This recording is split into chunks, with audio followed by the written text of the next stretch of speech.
the Council's desperation. The chamber floated in the void between stars, a crystalline sphere that had witnessed 10,000 years of peace. Today, it bore witness to terror. Council Speaker Vorath's 3 hearts hammered against his chest as he surveyed the assembled delegates. The luminari flickered with anxiety, their light forms dimming and brightening in distress. The Kelthans stood rigid, their crystalline bodies fracturing at the edges from stress. Even the ancient observers, beings who had seen galaxies born and die, trembled in their suspension fields. 73 worlds. Vorath's translator rendered his words flat and emotionless, but his body language spoke volumes. 73 worlds consumed in 47 cycles. The Ravager swarm does not negotiate. It does not stop. It only hungers. The holographic display at the chamber's center painted a picture of annihilation. World after world, glowing blue on the map, flickered to red and then vanished into black. The swarm moved like a living shadow across the galaxy, leaving nothing but stripped planets and silence in its wake. "We cannot run fast enough," whispered Delegate Exora, her crystalline voice cracking. "We cannot hide.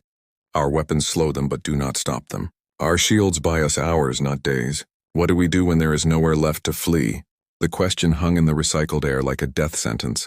Vorath closed his eyes, all 3 of them, and made a choice that went against every instinct his species had evolved over millennia. There is one option we have not explored. One we swore never to consider.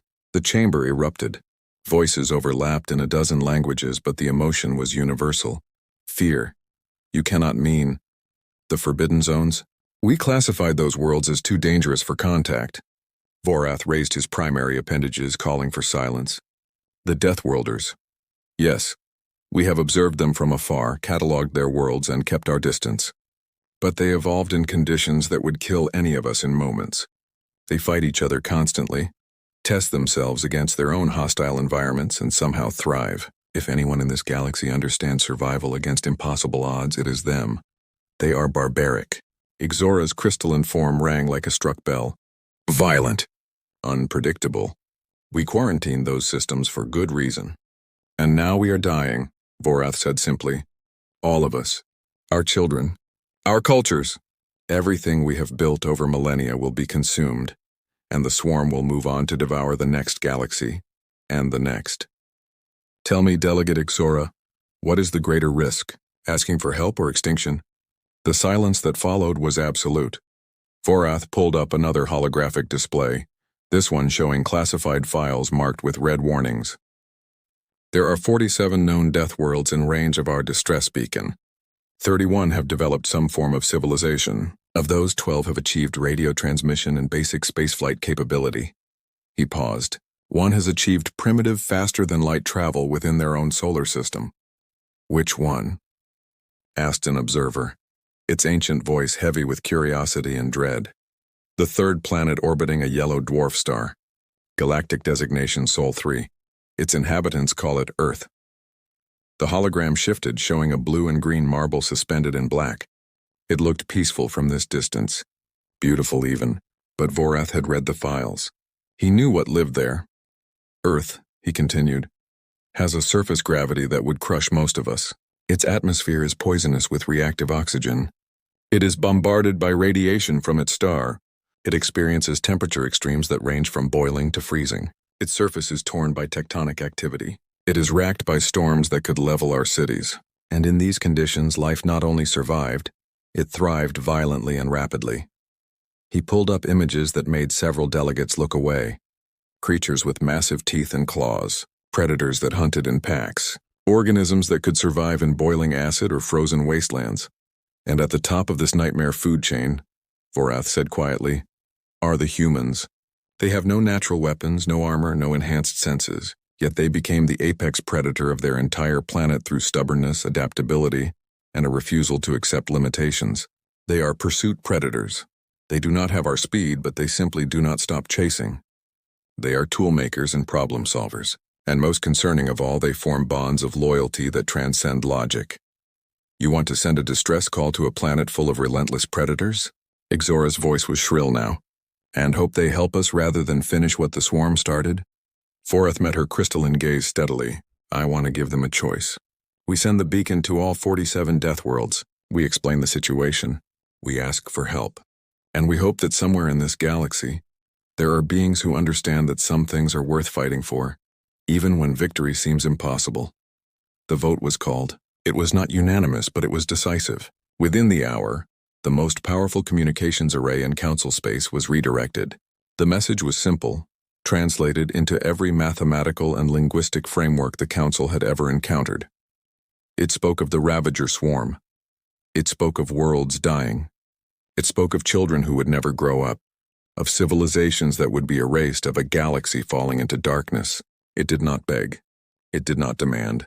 It simply stated facts and extended a plea. If you can hear this, if you have the means, if you have the will, please help us. We are dying. The beacon broadcast into the void toward worlds the Council had feared for generations, toward planets where the very air could kill, where predators reigned supreme, where survival was earned through blood and determination, toward Earth. In the Council chamber, Vorith waited. They all waited. The swarm would reach the core worlds in 60 cycles. Either help would come before then, or it would not matter anymore. He wondered what kind of beings would answer a distress call from strangers. He wondered if humanity would even understand the message.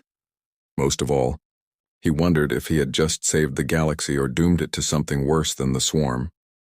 In the silence of space, the beacon sang out its desperate song, carrying hope and terror in equal measure toward a small blue planet where 7 billion predators were about to learn they were not alone in the universe. Earth receives the signal. The signal arrived at 0347 Universal Time on a Tuesday morning, and nobody noticed. It whispered through the cosmic background radiation, bypassing communication satellites and cell towers, finding its way instead to a radio telescope array in New Mexico. The automated systems flagged it as anomalous, filed it in a queue, and continued their sweep of the heavens. Dr. Sarah Chen found it 6 hours later, halfway through her third coffee and deep into a routine analysis of pulsar data. The signal stood out like a searchlight in a dark room, organized, structured, deliberately patterned. Her hand froze on the mouse. "That's not natural," she whispered to the empty observation room. Within 20 minutes, she had pulled in 3 colleagues. Within 2 hours, the International Space Agency had been notified. Within 6 hours, every major space program on Earth was analyzing the same data. And the whispers had begun. We are not alone. By the time the sun set on that Tuesday, the signal had been decoded. The message played on screens around the world, translated by AI into every human language. It showed star maps that matched their own astronomical databases with terrifying accuracy.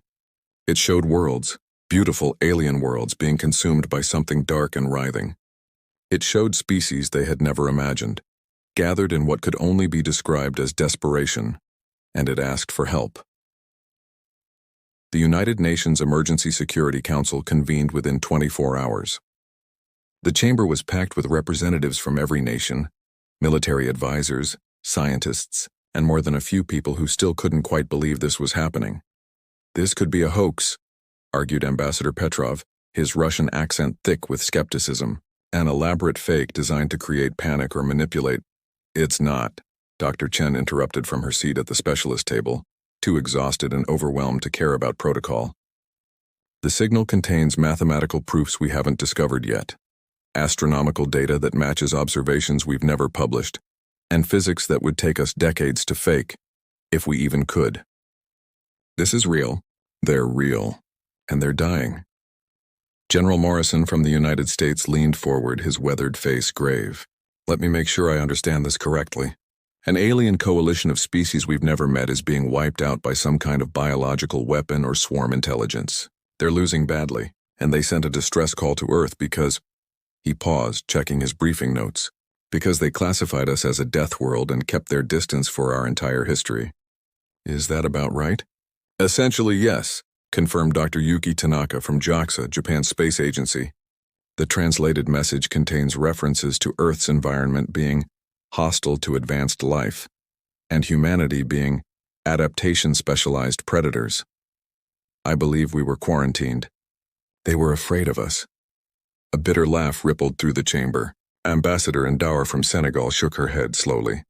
They watched us. For how long? Decades? Centuries? They saw us split the atom, walk on the moon, reach out into space, and they said nothing.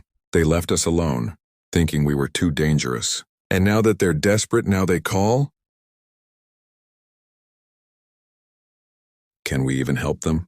Asked Premier Jiang from China, her voice cutting through the building anger. The message shows technology far beyond ours. Weapons that make nuclear bombs look like firecrackers, ships that travel between stars in ways we're still theorizing about. If they cannot stop this threat, what makes them think we can? Dr. Chen pulled up a holographic display showing the decoded tactical data. Because they're losing in a way that suggests they don't understand this kind of fight. Look at their defensive patterns. They retreat, regroup, establish fallback positions. They fight like they're trying to minimize casualties and preserve infrastructure. The swarm doesn't care about any of that. It just consumes. General Morrison studied the display, recognition dawning in his eyes. They're fighting clean, trying to win with minimal collateral damage, following rules of engagement against an enemy that has no rules. Exactly, Sarah said. They're not adapting. They can't. Their species evolved in stable, peaceful environments. They built their civilization during 10,000 years of peace. They've probably never faced an existential threat like this. She paused. We face existential threats every century. Plagues, world wars, climate disasters, asteroid impacts. We've been practicing survival against impossible odds since we climbed down from the trees. The chamber fell silent as the implications sank in. There's something else, Dr. Tanaka added quietly. The signal was sent to 47 different star systems. They're not just calling us, they're calling every planet they deemed too dangerous to contact. We're not their first choice, we're their last hope. Ambassador Silva from Brazil stood, his voice steady despite the tremor in his hands. So we have to decide. Do we answer? Do we commit humanity to an interstellar war against an enemy we don't understand? To save people who were too afraid to even say hello? While we have no fleet, added Admiral Zhao from China. No proper weapons. No way to even reach them in time. General Morrison cleared his throat. Actually, about that. He pulled up classified files that made several delegates gasp. We've been working on something. After we developed the Alcubierre field prototype 5 years ago, several nations pooled resources in secret. We have 17 experimental vessels capable of faster-than-light travel. They were designed for deep space exploration and mining operations, but they can be retrofitted. Retrofitted for war, Ambassador Petrov said flatly. If necessary, yes. The debate raged for hours. Some argued for caution, for isolationism, for prioritizing Earth's safety. Others spoke of moral obligation, of the debt owed to life itself, of the kind of species humanity wanted to be when it finally stepped onto the galactic stage. It was Ambassador Endower who finally stood and silenced the room with quiet intensity. My grandmother survived the Rwandan genocide. She used to tell me that the world didn't come to help, not when it mattered, not when it would have made a difference. She said the worst part wasn't the violence. It was knowing that people could hear them screaming and chose to do nothing. Her eyes swept the chamber. We can hear them screaming. Across light years, across species boundaries, we can hear them dying. What does it say about us if we choose to do nothing? The vote was called at 23:47 Universal Time, exactly 44 hours after the signal first reached Earth. It was not unanimous, but it was decisive. Humanity would answer the call. Within minutes, encrypted communications went out to military installations across the globe. Shipyards that had been building exploratory vessels went into overdrive. Scientists who had spent careers theorizing about alien contact now scrambled to understand alien warfare. Volunteers lined up by the thousands, knowing they might be heading toward death in the cold vacuum of space. And in a small observation room in New Mexico, Dr. Sarah Chen composed a response in the same mathematical framework the aliens had used. It was simple, translated into the universal language of physics and determination. We heard you. We're coming. Hold on. She hit send, then sat back and stared at the stars, wondering what kind of galaxy humanity was about to enter, wondering if they would arrive in time, wondering if 17 experimental ships and sheer human stubbornness would be enough against an enemy that had consumed worlds. But mostly, she thought about Ambassador Endower's grandmother, and about the kind of species that hears someone screaming and runs toward the sound instead of away from it.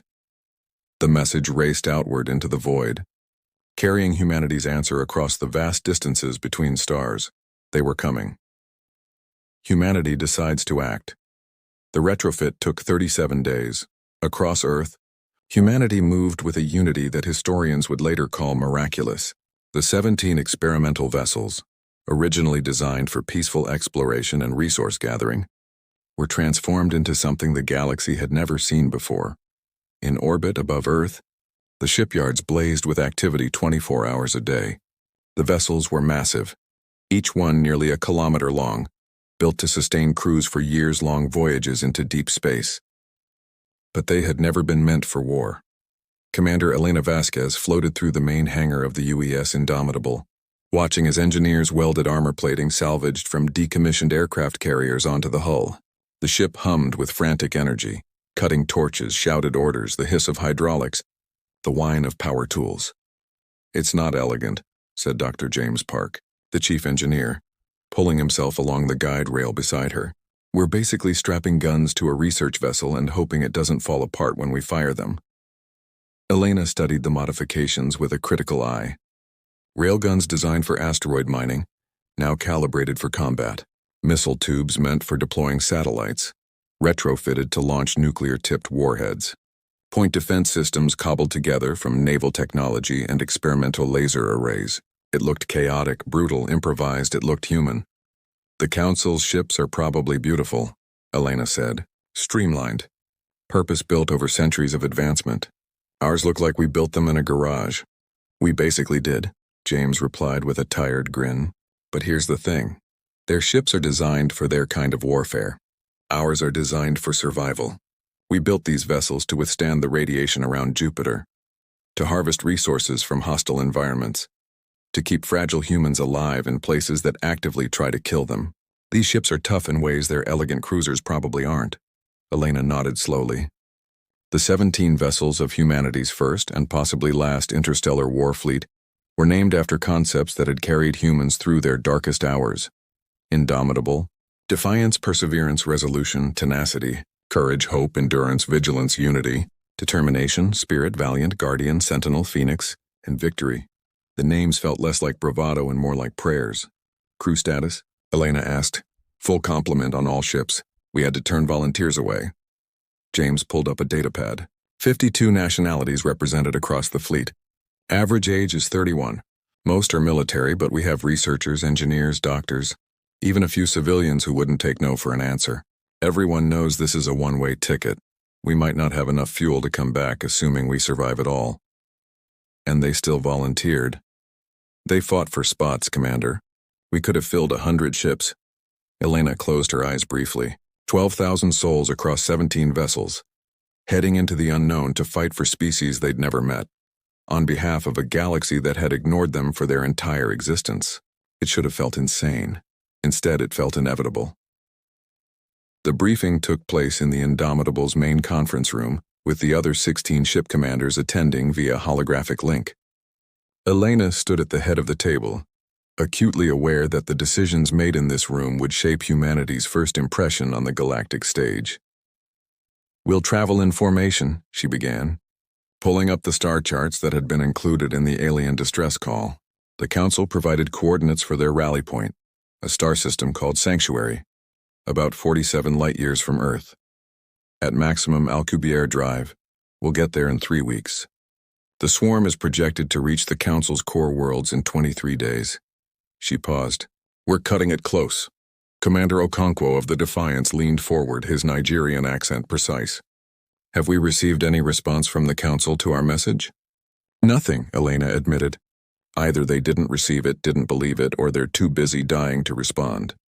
"We go in blind. Tactical assessment of the swarm?" asked Commander Zhang of the Perseverance. Dr. Amira Hassan, the fleet's xenobiologist, pulled up holographic images that made several commanders grimace. The swarm wasn't a single organism. It was billions of them working in terrifying coordination. Each unit was roughly the size of a car, with blade-like appendages and bioluminescent patterns that suggested some form of hive communication. "They consume organic matter and convert it to more swarm units," Amira explained. "Exponential growth. They don't need supply lines, don't need rest, don't retreat. They're not intelligent in the traditional sense, but they adapt rapidly to threats. The Council's energy weapons lose effectiveness after repeated use. The swarm evolves resistance within hours. So we hit them with something they haven't seen before, said Commander Ivanova of the Resolution. Kinetic weapons, nuclear ordnance, good old-fashioned explosives, things that can't be adapted to because they're not fancy. They're just destructive. Exactly, Elena confirmed.